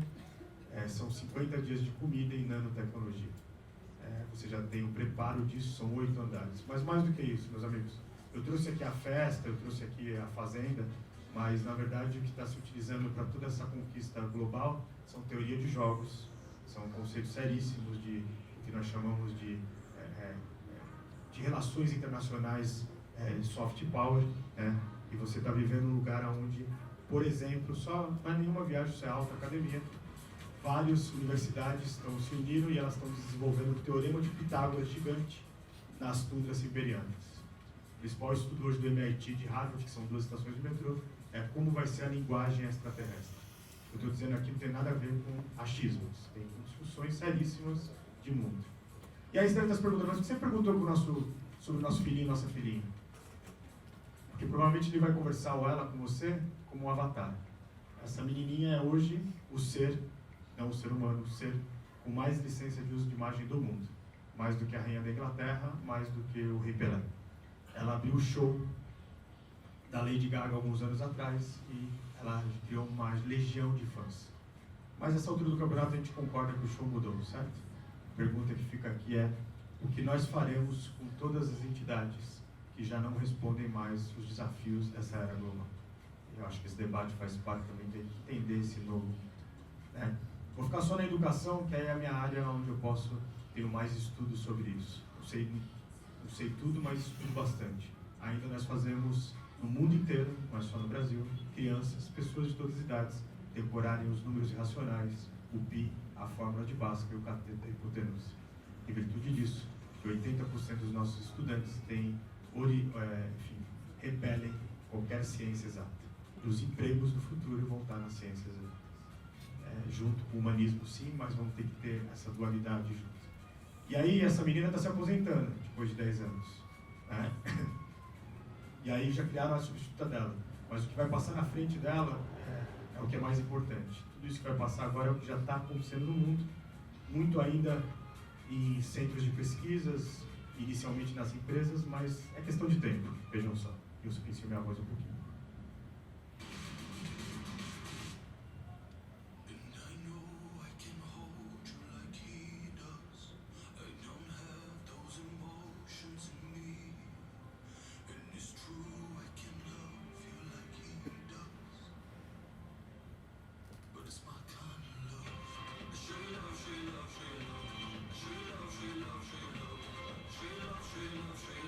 Claro que tudo isso cria um incômodo. Eu sei que propositalmente quase todos vocês estão bastante incomodados. Isso é proposital. É do incômodo que a gente dá o próximo passo. Mas esse daqui, por que o incômodo é importante? Esse daqui é o produto de maior lançamento desde o Walkman da Sony. Ele já existia há 10 anos atrás e agora ele volta, tudo redesenhado e com inteligência artificial. Eu fiquei muito chocado de ver um cachorro de inteligência artificial que tem 6 meses de fila de espera para te entregar, custa $3.000 lá no Japão, em média, $3.000 e 180 dias de fila de espera. Eu fiz alguns vídeos na loja do Japão da relação com as pessoas. Eu falei, preciso pesquisar sobre isso. Pesquisei, mas até que eu encontrei uma senhora que foi buscar o seu cachorro depois de 180 dias de espera. Perguntei para ela, por que a senhora está comprando? E apresentei, falei, olha, estou fazendo uma pesquisa de quantidade. Por que você está comprando um cachorro robô e não um cachorro de verdade? Ela disse assim, ele não morde, não faz barulho. Quando eu estou cansado eu desligo. Ele nunca vai morrer e vai me deixar triste. Quando eu observei bem aquela resposta, vários véus da ignorância, que todos nós temos muitos véus da ignorância, e isso é bom, caíram. Eu vi aquela senhora que ela chegou solitariamente na loja, ela tinha provavelmente mais de 80 anos de idade, as pessoas orientais, japoneses não demonstram tanto a sua idade, e ela chegou numa cadeira de roda. Ela não queria nenhum tipo de cachorro de verdade, ela queria algo que pudesse ajudá-la naquele momento. Imagine numa cidade que tem um pouco mais de 700 mil habitantes, muitos habitantes, que cada um enxerga o mundo de um jeito. Cada pessoa enxergou essa apresentação de um jeito. Eu posso dizer, você pode chegar de qualquer jeito, mas seja na gestão pública, seja na iniciativa privada, seja como nação, essas são palavras que vão impactar. Qual é o nosso grande discurso de debate? É que estudos muito sérios indicam que a economia que vai crescer, ela vai crescer 70% para aquelas que estão na inovação. A gente vai precisar dar esse passo realmente. E queria colocar um ponto aqui que é muito importante. Vai acabar o emprego, meus amigos? De forma alguma. Ele vai mudar a natureza. Certamente não vai ser tanto de espaço cronometrado e tempo concreto. De tempo cronometrado e espaço concreto. Aqui é uma professora que ela dá aula num curso aberto, feito de Harvard e MIT, chama edx.org. E essa senhora, imagine quantas pessoas estão trabalhando atrás dela. Ela já não tem mais solitariamente um professor. O que está acontecendo ali? De cada um emprego que se fecha, de acordo com vários ministérios e secretarias de governo do mundo, se cria quase 3 pontos novos. Qual que é o ponto? recomendo muito para vocês, como pessoas, né, da gestão pública. Tem um documentário feito muito seríssimo, isento, que ele fala Torre de Marksville. Ele fala que a universidade, que ele pegou só 5, que são os colares azuis, Harvard, MIT, Stanford, Imperial College, já não consegue preparar as pessoas para esse novo desafio.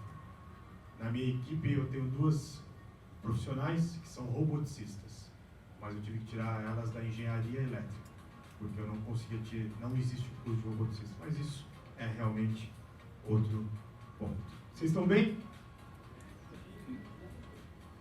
E por último, eu só queria colocar aqui um último. Eu tive a honra de conhecer um dos pessoas que criaram o conceito da inteligência artificial e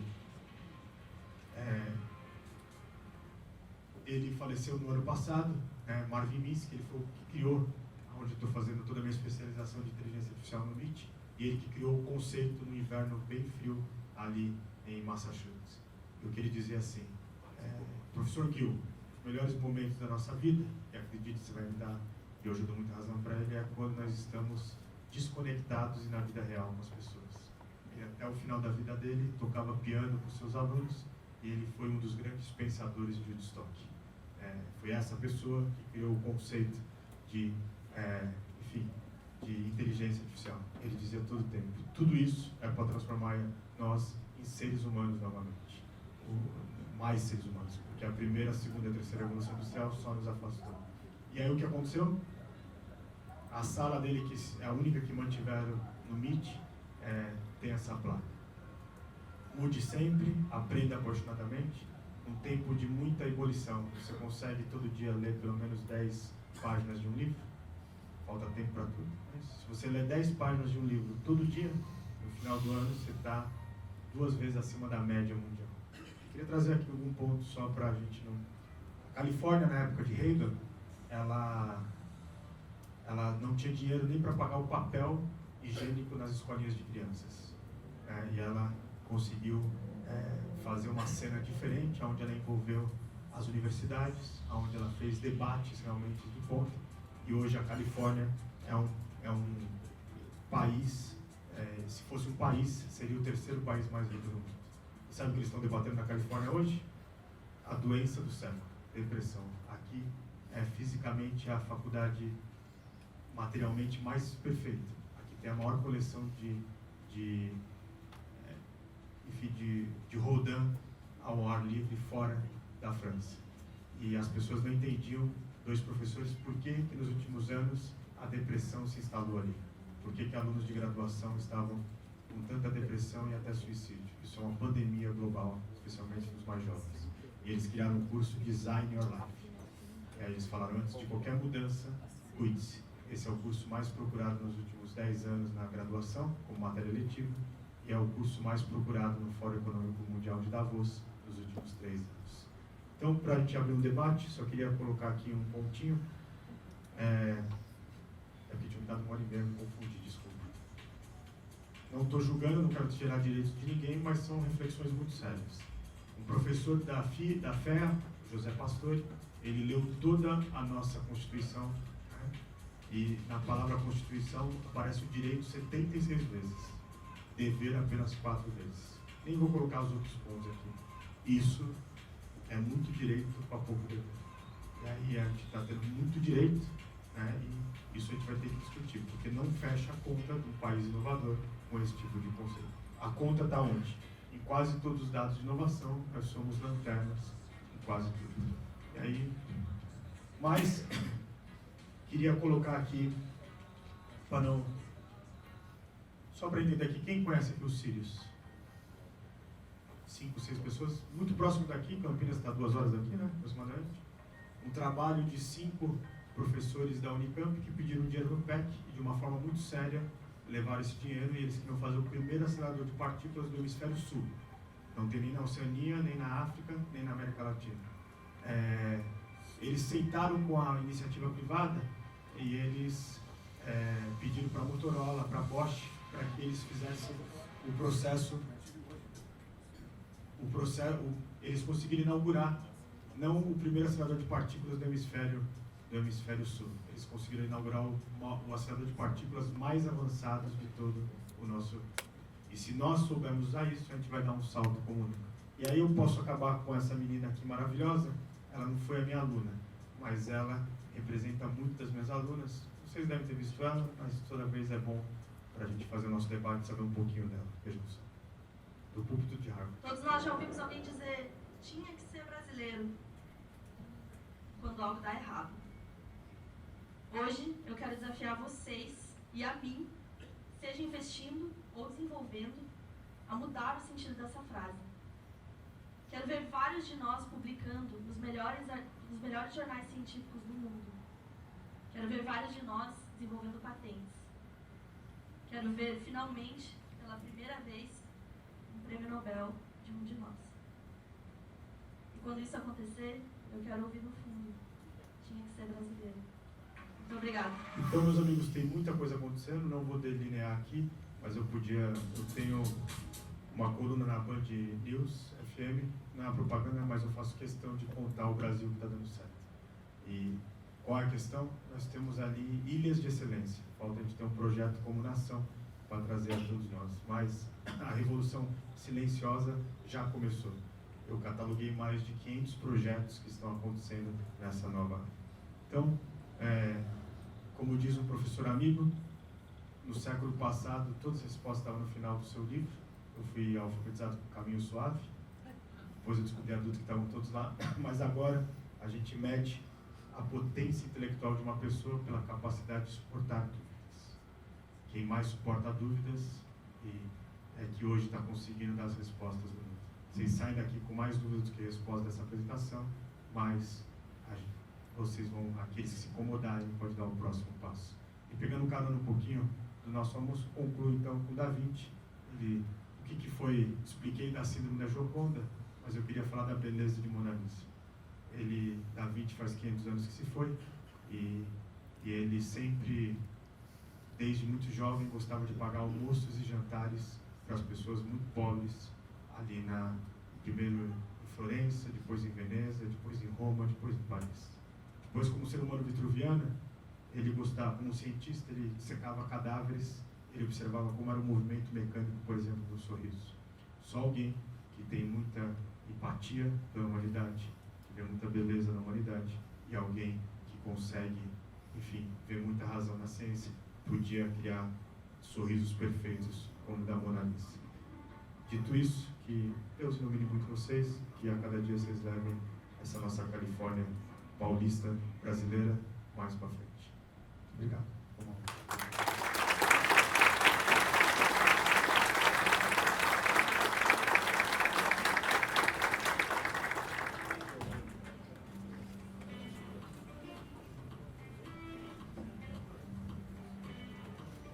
Bom, depois dessa incrível palestra, bastante desafiadora e provocadora do professor Gil, apesar do pequeno adiantado da hora em função de que essa nossa painel terminaria às 15h30, agora são 15h39, o Aurélio, que é o organizador, nos permite, por força, talvez, de algumas dúvidas que possam ter presentes aqui na plateia, e ao mesmo tempo para que o Maurílio Biagi possa também falar um pouco da impressão que ele teve na palestra do Gil. Por muita coincidência, o Maurílio é conselheiro dos Sírios. Ele esteve hoje de manhã em Campinas, no Conselho dos Sírios, e, coincidentemente, como eu digo que nada acontece por acaso, tudo tem uma razão de ser, ele também vai ter oportunidade aqui de fazer os seus comentários. Mas como o Glauco, por favor, o Glauco vai explicar como é que faz a escrituração fiscal da Receita para esse mercantilismo internacional, não é isso? Desculpa, não tinha te visto ainda ali. Então nós vamos contar aqui com os debates do Glauco e do Maurílio, mas eu registrei, certamente muitos de vocês devem ter feito registros aqui bastante curiosos, e a curiosidade que é a mãe da ciência também, né? Eu da sua palestra, a única coisa que me vem em mente, que é o caminho para que a gente possa atingir esse nível de desenvolvimento tecnológico com a relação direta, proporcional de felicidade, qualidade de vida, harmonia, paz global, é a educação. Só através da extensão da educação de maneira universalizada, não deixando ninguém para trás, o conhecimento vai estar ao alcance de todos. O Norberto Bobbio, que era italiano igual o Leonardo da Vinci, morreu alguns anos atrás, dizia que as novas formas de colonização vão se dar entre os países que detêm o conhecimento e aqueles que não detêm o conhecimento. E eu acho que começar amanhã discutindo o papel do Estado, das estruturas estatais dentro da sociedade, e começar à tarde recebendo a provocação do Gil, no que diz respeito à relação de nós seres humanos com as verdadeiras mudanças que valem a pena, é algo muito promissor para nós. Dentro da nossa equipe, e nós assumimos uma cidade com desafios estratosféricos, eu sempre disse, desde o início do nosso governo, nós nunca vamos chegar em algo melhor fazendo as coisas sempre do jeito que elas foram feitas. E isso tem um enraizamento extremamente conservador dentro das estruturas de Estado, muito mais do que na sociedade civil como um todo. Então, o intuito desse nosso encontro é fazer, de fato, essa provocação. Nós precisamos fazer diferente no setor público para poder fazer melhor para a sociedade. Com a palavra, Mauri Biagi. Boa tarde a todos. Eu queria iniciar a minha intervenção aqui agradecendo o prefeito Nogueira. Você sabe por quê? Porque ele me convidou aqui para ser, nem debatedor, me convidou aqui para ser moderador desse encontro, e que eu não viria aqui de forma nenhuma. Então eu não teria tido a oportunidade de ver o Gil fazer essa palestra dele aqui, que eu acho que nem é o Gil, eu acho que é um robô. Eu estou desconfiado que não é o Gil que fez a palestra, é um robô que fez a palestra. Mas, em todo caso, vamos adiante. As coincidências que houveram aqui foram muito interessantes. Eu acabo de voltar de uma viagem da África, que eu viajei por 7 países da África. Eu esqueci, eu sempre tenho uma colinha aqui. E eu falei ontem, naquele encontro lá do CIESP, exatamente sobre o negócio da África.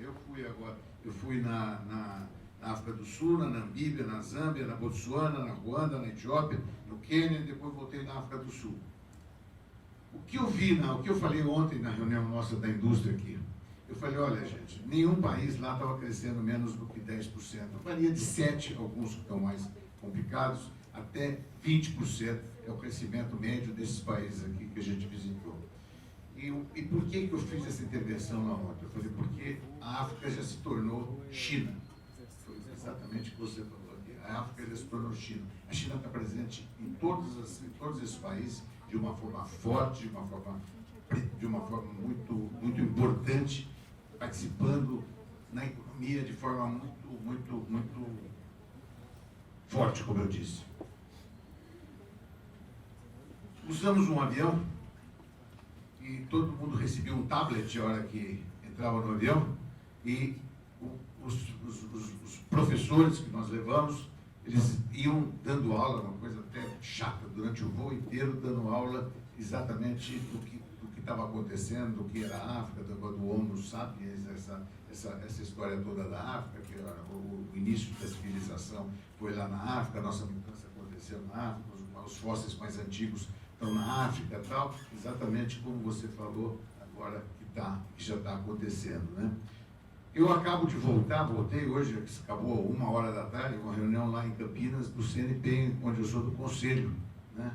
E por incrível que pareça, hoje nós decidimos coisas importantíssimas nessa reunião do CNP, que é presidido pelo professor Rogério Sequeira Leite, e por incrível que pareça, eu não vou repetir aqui, eu falei sobre Ribeirão para dizer porque nessa comunidade científica existe uma resistência muito forte à questão de melhoras, né? E quando você fala de Singapura, né, o que aconteceu no Brasil? Aconteceu o inverso de Singapura. Exatamente o inverso. Aqui a educação regrediu, a educação forma pessoas não preparadas, etc, etc. E você vê o que acontece na prática, no desenvolvimento de Singapura e no desenvolvimento do Brasil. Então, eu me encantei com a palestra. Me encantei, me tranquilizei um pouco, porque desde que eu nasci, né, o futuro já chegou. Quando lançou o telefone sem fio, quando lançou não sei o quê, quando lançou tudo, lançou o telefone, né, para não falar da internet, essas coisas todas, então, esse futuro só está chegando, não consegue chegar no Brasil, né?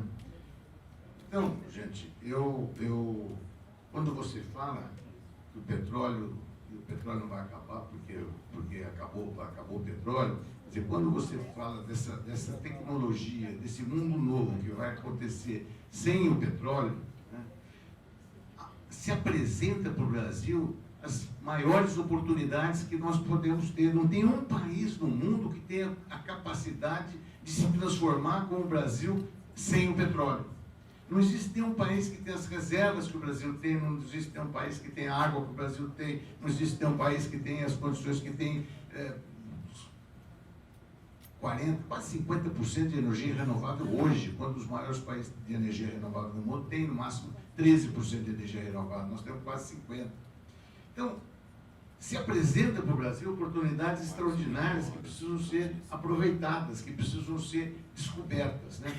E, obviamente, não é só o serviço público, aqui nós estamos, parece que a palestra era em função disso, mas esse aperfeiçoamento do serviço público, ele é fundamental para a gente passar. Outro dia eu fiz um debate aqui com o presidente do Banco Central, aqui a sexta-feira passada, vai ao ar essa próxima segunda, no final do programa eu o cumprimentei. Eu falei, olha, eu queria te cumprimentar porque você foi presidente do Banco Central durante 6 anos, em 3 períodos diferentes. E você foi verdadeiramente um servidor público, não tem nada que se diz em contrário, você serviu e você pavimentou esse caminho para que aconteça o que está acontecendo hoje, né? E até vocês me desculpem de não estar falando tanto de inovação, mas as nossas inovações aqui, o que nós precisamos fazer aqui no Brasil, o que nós precisamos fazer aqui em Ribeirão, eu não quero falar uma coisa que eu gosto muito, que as reformas, a nossa mudança, etc., tem que começar pelas cidades. Se a gente consegue mudar a cidade, a gente consegue começar a mudar o Brasil. O que eu posso fazer? O que vocês podem fazer? Vocês podem ajudar muito o Ribeirão Preto. E se vocês ajudando o Ribeirão Preto, vocês vão começar a ajudar o Brasil. Então, porque não adianta a gente ir a Brasília, que nós não vamos conseguir nem ser recebidos, não vamos nem conseguir a nossa palavra não será ouvida. Mas aqui em Ribeirão a gente consegue fazer alguma diferença, que é o que está acontecendo exatamente nesse momento em Ribeirão. Muita gente descontente, porque, como diz o prefeito, a cidade era um caos, né?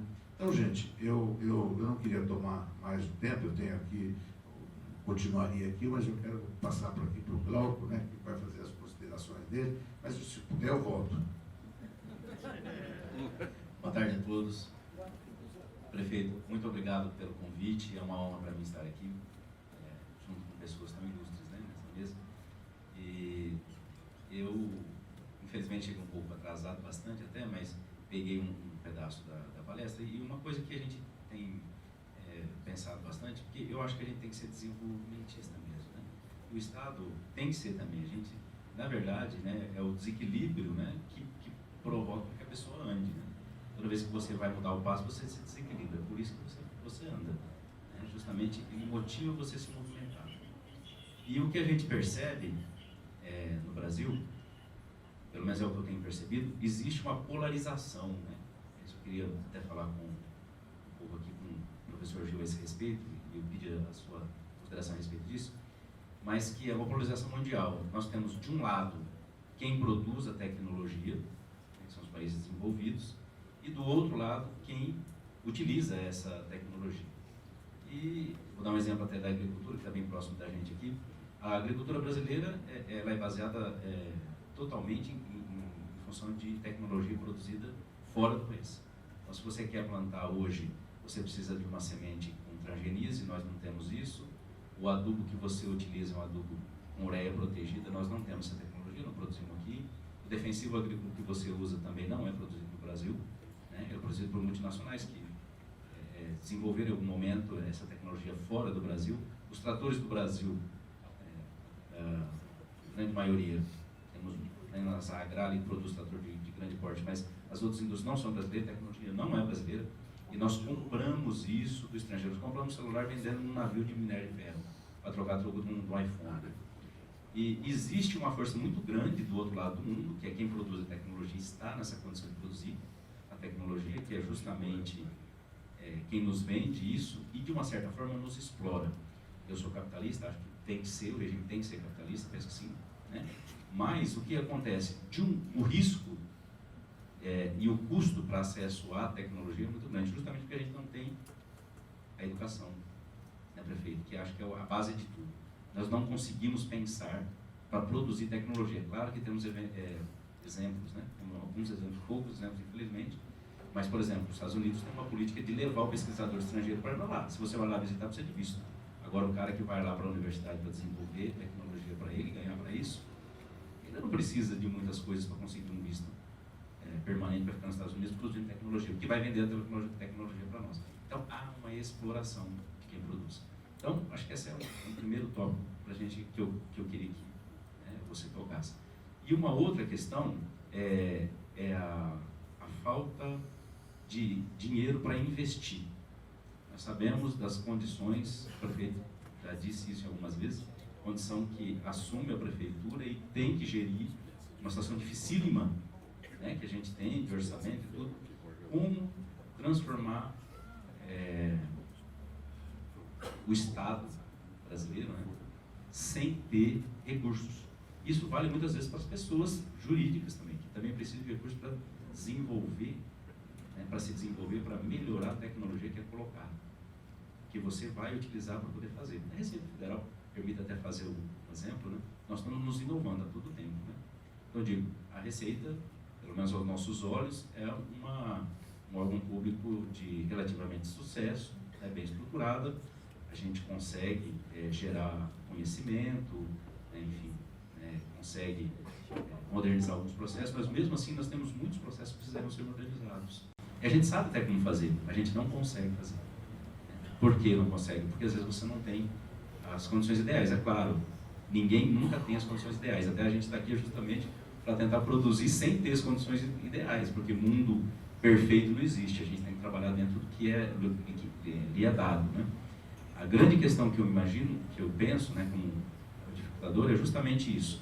É você se botar à frente de um país que tem a tecnologia e tem os meios para produzir e não ter a condição de combater, de disputar, entrar nessa luta. É lutar esgrima com um esgrimista. Você não é esgrimista e você tem que lutar, né? Temos exemplos, alguns exemplos, eu entendo que sim.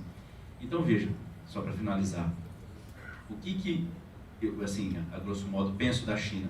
A China, ela sacrificou algumas gerações para estar onde ela está hoje. As pessoas não tinham condição mínima, sequer de higiene para trabalhar em fábricas. Trabalhavam em condições subhumanas. Hoje eles escolheram esse fruto. Conseguem produzir tecnologia, alta tecnologia, né, conseguem fazer, mas eles sacrificaram. Até que ponto a gente está disposto a fazer isso? Né? Então é só assim, para a gente refletir também. Isso incomoda, eu acho que tem que incomodar mesmo, concordo bem com você. Então, minhas considerações são essas. Bom, Gil, vou aproveitar aqui, como moderador, botar um pouco de hidrogênio nessa faísca aqui.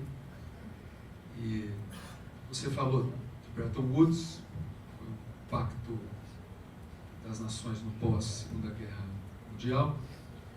E no fim da Segunda Guerra Mundial, 1945, nós encerramos a etapa de possível ascensão do fascismo no nosso planeta. Entramos num processo de Guerra Fria entre o socialismo soviético com a democracia, o capitalismo do Ocidente, que se encerrou com a queda do Muro de Berlim em 1989. E de lá para cá, até os tempos atuais, nós vivemos uma crescente crise da democracia liberal. Por quê? Porque O processo democrático pressupõe, no sufrágio universal das eleições, a escolha de quem vai comandar e de quem vai ser oposição.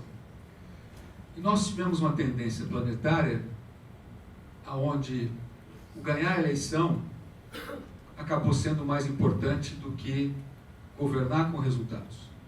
E o que aconteceu é que todo mundo desagradou todo mundo. E hoje nós temos um mundo totalmente radicalizado, onde o centro, que é a natureza humana na sua essência racional, está diminuindo, e o animalismo de nós seres humanos, o nosso cérebro subreptiliano, está falando mais alto do que o nosso córtex cerebral.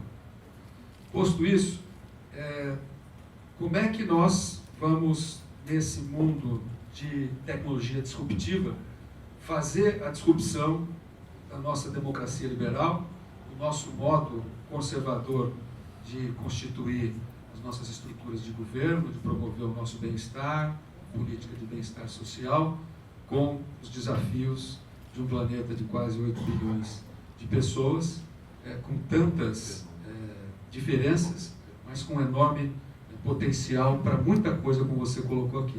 Então, eu queria aproveitar o gancho feito pelo Dr. Glauber, pelo Maurício, passar esse abacaxi agora para você descascar. Obrigado.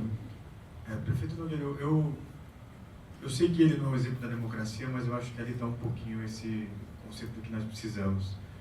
Eu fiz um debate a convite de uma instituição mundial, uma pessoa que representava o governo da China. E nesse debate eu perguntei para essa pessoa como que a China conseguiu sair de um terceiro-mundismo, eu tinha os dados na época, 600 milhões de pessoas da miséria absoluta, para até ter um trabalho, digamos, que não era o mais recomendado, mas, enfim. E aí ela disse assim, nós entendemos que todos aqueles que estudassem e trabalhassem duro iriam prosperar. Poderia levar uma geração, 2 gerações, demorou 3 gerações, e isso está acontecendo nesse exato momento. Você visitando Shenzhen, Pequim, eu fui para todas essas cidades, você vê isso realmente. Concordo que teve ali 2 gerações que trabalharam muito para... mas não é muito diferente da Coreia do Sul. A Coreia do Sul, ela depois das guerras das Coreias, eles falaram assim, nós 3 gerações, foi combinado isso, vamos trabalhar muito, mas a nossa terceira geração vai viver uma prosperidade. E ali hoje a gente tem, enfim, uma prosperidade, é o único país terceiro-mundista, como era classificado antigamente, que virou uma potência econômica. Então, assim, os dois, eles colocaram o ponto da educação no centro de tudo. Mas tem um outro ponto que eu acho que é muito importante a gente falar aqui, que, infelizmente, todos os países que fizeram a sua virada, eles bateram no fundo do poço que nós chamamos do colapso da ética da sociedade. Eu não estou falando só de política, não. Eu estou falando assim, 60% das carteirinhas de estudantes são falsificadas. Aí a pergunta é, se essa pessoa, enfim, se elege com um cargo e ela tiver a oportunidade de pegar lá 1 milhão, vai fazer? Não sei. Mas o pequeno, esse excesso de convivência com o pequeno começa a construir toda uma sociedade que começa a errar. Então, todos os países que cresceram muito na inovação tiveram que bater no poço do colapso da ética. E eu acho que a gente está vivendo esse momento aqui. Só espero, como aconteceu, o MIT abre 1 mês antes de acabar a Guerra Civil Americana. A Coreia do Sul teve que ter a Guerra das Coreias. Só espero que não tenha que acontecer nenhuma guerra civil para a gente voltar a se levantar. Acho que a gente está se levantando, mas acho que a gente vai ter que fazer um pacto de nação, enfim, porque a nossa guerra civil, na verdade, 60 mil pessoas morreram no passado por arma de fogo. Então, acho que isso já é o dado que a gente precisa. Perguntas complexas, não tem resposta simples. Eu podia ficar aqui meia hora. Bom, eu vou abrir para o plenário fazer 2 perguntas, igual na parte da manhã, só levantar a mão. Não havendo nenhum interessado, dúvidas gigantescas, né? Perplexidades absolutas. Vou passar a palavra para o Maurício, que quer fazer aqui uma observação.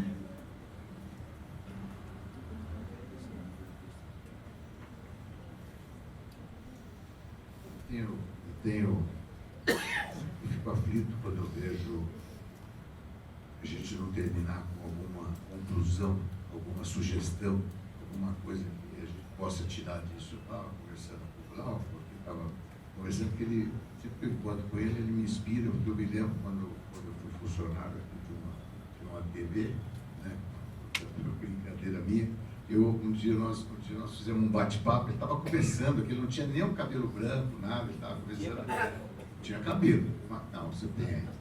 E nós falamos dessa destinação, do que você pode fazer do teu 6% lá de imposto de renda para as entidades da cidade. Aqui em Ribeirão nós temos um potencial de quase 60 milhões de arrecadar para essas entidades, e nós não sei quanto que é hoje, mas vai muito pouca coisa, porque o sujeito que faz a declaração de imposto de renda, ele não tem a capacidade, né? Ele não está instruído, para fazer essa doação. Isso é apenas para deixar aqui alguma coisa. A ideologia é outro capítulo que você falou muito bem, Gil, da nossa... Em Ribeirão a gente é PhD nisso, a gente pode se orgulhar de uma falência ética. Em Ribeirão nós temos um apagão ético. E o resultado está aí do que aconteceu. Então, acho que vale a pena a gente ter essa autocrítica, vale a pena a gente pensar um pouco nisso, você está vendo? E a proposição que eu queria fazer aqui para o prefeito Duarte Nogueira é da gente formar um grupo pequeno de pessoas, a gente autofinancia isso. Eu acho que a Associação Comercial e Industrial vai contribuir, eu vou contribuir, tem outras pessoas aqui que eu tenho certeza que vão contribuir, para a gente fazer um grupo de trabalho inspirado nessa palestra do Gil, aqui hoje, para falar com todos, porque eu fico triste, eu sempre brinco com o Nogueira, de vez em quando ele faz umas coisas tão legais, isso aqui precisava ser feito lá no Botafogo, com 60 mil espectadores, todo mundo ouvindo, eu fico, ou no comercial, tanto faz, ou nos dois, os botafoguenses vão lá no Botafogo ouvir, os comercialistas vão lá no comercial ouvir, não vamos discutir. Mas para que isso pudesse propagar, um dos P's dele é o tal do propagar, né? Propagar. Então a gente precisa propagar essas coisas fantásticas que existem, esses brasileiros excepcionais, e o Brasil tem gente boa, barbaridade, que é a grande maioria, e tem uma minoria que faz o inferno, né? Então, muito bem, mas objetivamente, formar um grupo que possa ir conversar com todos os estudantes de Ribeirão Preto. Eu estou baseado nisso aqui. Nós temos um projetinho, que é um projetinho, chama Projete, mas eu podia chamar de projetinho, que pega aqui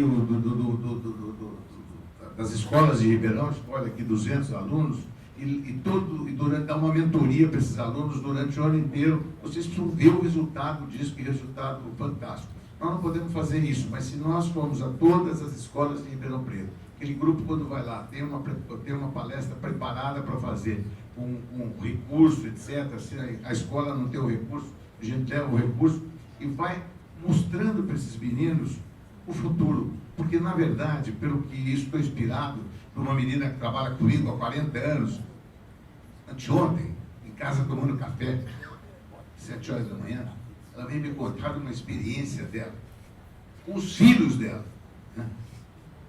Coisa inacreditável, como é que nós estamos caminhando no caminho errado, como é que essa juventude está sendo mal informada, como essa juventude está com valores equivocados. Então eu queria, prefeito, deixar aqui, você organiza, como acha que deve fazer, nós fazemos para que isso, para o ano que vem, a gente consiga levar essa mensagem a todas as escolas de Ribeirão.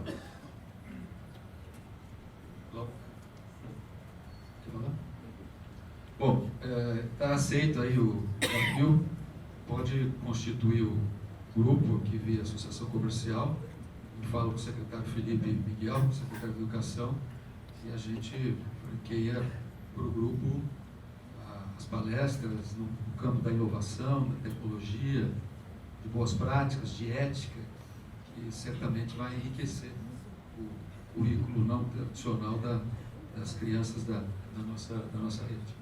Quer falar mais um pouco, Maurício? Você está parecendo o Chain no programa. Convivência. Não, você não entendeu corretamente. Você tem que organizar, a prefeitura tem que organizar, o secretário da Educação tem que organizar, Porque eu não sei, nós não podemos, nós apenas vamos promover, vamos financiar para que esse grupo possa fazer, quer dizer, transporte, os meios para fazer, uma dotação para que esse grupo possa chegar às escolas. Nós não temos estrutura para fazer isso, não somos especialistas nisso. Eu acho que isso cabe à prefeitura e nós queremos bancar isso. Quer fazer aqui um acordo bife a cavalo, né? A vaca entra com a parte mais dolorosa porque ela tem que morrer para entrar com o bife. A galinha tem um dano menor porque é só botar. E o cavalo só entra com o nome. Mas eu entendi a questão. Eu acho que a gente precisa da sociedade cada vez mais corresponsável com as questões que envolvem o setor público, né? Nós temos, às vezes, o uso de duas frases, que são frases extremamente deletérias para uma sociedade que tem que caminhar para um mundo cada vez mais colaborativo e participativo. A gente anda pela rua da cidade, vê um sofá jogado no meio do canteiro, e a prefeitura tem um caminhão cheio de sofá, vai jogando sofás, né, pela rua fora, pelas avenidas, óbvio que não, né? E aí a pessoa olha aqui e fala, tá vendo? Alguém tem que fazer alguma coisa. Só que ele que fala não faz. Ele só diz que alguém tem que fazer. Ou então o segundo tipo, que é aquele, ninguém faz nada, começando por ele, que não faz nada. Então, se nós não tivermos um papel de corresponsabilidade coletiva e também a nossa parte individual, nós vamos ter uma sociedade cada vez mais individualizada, segregária e um aumento das distâncias sociais. Então, todos os grandes pensadores e os grandes palestrantes que eu tenho ouvido, entre eles o Gil, ouvi recentemente o Harari, ouvi o Jared Diamond, recentemente, coisa de menos de 60 dias, todos eles vão nessa mesma direção da questão de que a sociedade 5.0 ela é a sociedade colaborativa com a convergência de todo o conhecimento e tecnologia que a gente utilizou em favor de todos, sem deixar ninguém para trás. Então, o Maurílio, eu topo o desafio, inclusive na área da CODERP. O Maurílio está incumbido de constituir um conselho de pessoas da sociedade, sem nenhum vínculo com o setor público, para dar essa colaboração, pessoas como vocês que estão aqui, que podem contribuir bastante na parte tecnológica da cidade, para fazer de fato a nossa CODERP, não os problemas que ela recentemente apresentava, mas uma empresa de tecnologia de informação e comunicação a serviço da cidade. E por fim, a gente está cumprindo os nossos pesos. O Maurílio falou só do terceiro, que é o propagar, mas para matar a curiosidade daqueles que não sabem, o primeiro P é priorizar. Não dá para fazer tudo de uma vez, a gente tem que escolher o que tem que ser feito primeiro. O segundo é planejar, para que você possa, ao chegar em atender uma meta que você fixou, ela seja feita com o melhor custo-benefício possível. Por isso, demanda um bom planejamento. O terceiro é propagar, o tempo todo comunicando, você vê que as pessoas estão decorando as coisas que a gente anda falando por aí. O quarto P, persistir, não descansar enquanto a coisa não acontecer. E o quinto P, perenizar, ou seja, a Lei 13.303 é uma perenização daquilo que a sociedade entendeu como forma de domar civilizadamente as nossas empresas estatais, para que elas não se existam só por conta própria, para atender os interesses da sua estrutura corporativa, mas sim que ela tenha uma finalidade de atender um benefício público. Então, são esses elementos que, felizmente, esse encontro nos permitiu trazer. Nós vamos ter agora mais um painel. Quero agradecer mais uma vez o Maurílio, sempre muito colaborativo, é um cidadão muito colaborativo da nossa cidade. Ele consegue uma coisa que só é possível por Santo Antônio de Pádua, que é o dom da onipresença. Ele está em vários lugares ao mesmo tempo, é igual o Fernando Cachaça, do Círculo Cauim. Você vai aqui, ele está, você vai em outro lugar, ele está lá também. Agradecer ao Dr. Glauco, né? E agora aqui fazer um agradecimento público. A partir das próximas semanas, no antigo prédio da Receita Federal, que agora foi para um novo prédio ao lado, ali na Avenida Francisco Junqueira, para efeito de economicidade e racionalidade dos recursos da nossa cidade, nós conseguimos com a Receita, depois com o Patrimônio da União, nós vamos transferir a Secretaria de Administração, Secretaria de Planejamento, Secretaria de Meio Ambiente, Secretaria de Turismo, tudo para aquele bloco, né, onde funcionava a Receita Federal. E com isso vamos gastar mensalmente menos 50 mil reais a mais de aluguéis, fora a eficiência, a rapidez, a eficácia que isso vai trazer para o relacionamento dessas 4 secretarias. E agradecer o Gil, né? Gil, campeão, fabuloso, fantástico, enriqueceu muito esse nosso encontro, esse nosso encontro do dia de todos nós, e além de nos ter trazido momentos muito interessantes, encheu, né, as nossas cabeças de minhocas e preocupações, deixou os nossos queridos falantes aí todos estressados, mas esse é o papel de um ativista da sociedade, né?